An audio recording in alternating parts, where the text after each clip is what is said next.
Hello everyone, I welcome you back to my channel. If you are a new subscriber, you are most welcome. I use this opportunity to also welcome all my new subscribers. I also welcome my returning subscribers back and my future potential subscribers. You are welcome on board. Hit that subscribe button, turn on your notifications. Anytime I upload a video, you'll be the first to notified. In today's video, I am taking you through how I prepare or fry my KOOSE, AKARA or beans fritters, how you choose to call it. It's totally up to you. The following are ingredients needed in preparing this AKARA or KOOSE: oil, salt, water, salt, pizza, baking soda, potassium, however you choose to call it, and the star of the dish is beans flour. Here in the video, I'm using the Dehux one. In a frying pan, pour the amount of vegetable oil required and heat it up slowly. In a mixing bowl, fetch the amount of flour you would need and gradually be mixing it with water while stirring like you see in the video. Here you can use a mixing machine or a hand mixer.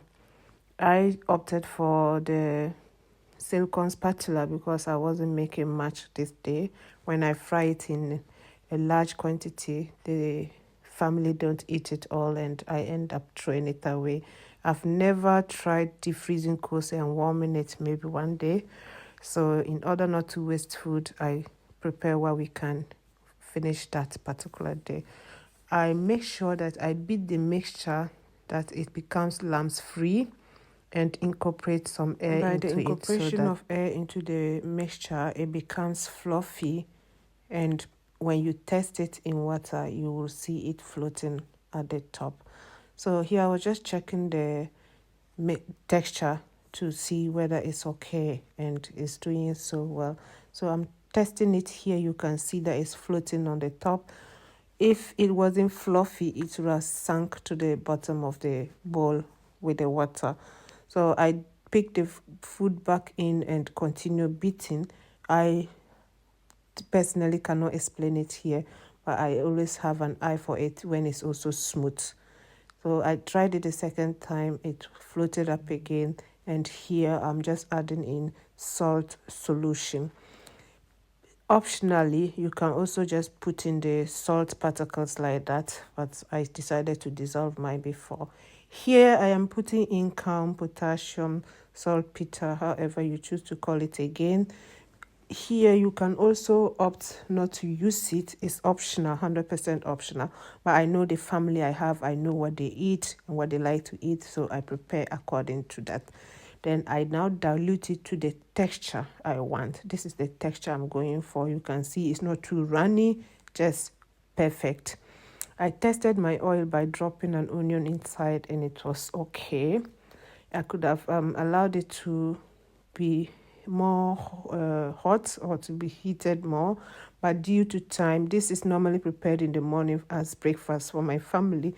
I wanted to beat time, so I just went ahead and started scooping the mixture and dropping in the KOOSE in the oil, as you see in the video, making sure that they don't stick together. Reason being that when they stick together, my kids will not eat it, and myself, I don't like KOOSE that you picked and it's looking too full in your hand, and the eating doesn't make it. I don't enjoy it. I prefer it single, and then in, let's say, biteable or chewable portions. So here I was really fighting with the KOOSE for it to separate. I succeeded one and the other one I didn't succeed. So I just said, okay, it's meant to be. What is meant to be is meant to be. You flip it over and fry both sides until the outside looks like in the video, and you remove it and put it on a kitchen towel or paper towel for the rest of the oil to absorb. Here I did a second batch which looks more crunchy for the kids. They love it when it comes out crunchy like that. I finished frying and I served it with Hausa cocoa, also known as spicy millet porridge. Then we enjoyed it. I accompanied this with assortments like kuli kuli, masa, granite, roasted granite, the one we know back home that they normally roast and sell at the roadside. So this is how it looked and how it came out so beautifully. This was so nice, not because I cooked it, but it really tasted like home. Thank you so much for watching, and please like, share, comment, and give me thumbs up. I decided to mash some masa into the porridge, for it has been ages I took something like that. Thank you and see you in my next one. Bye bye.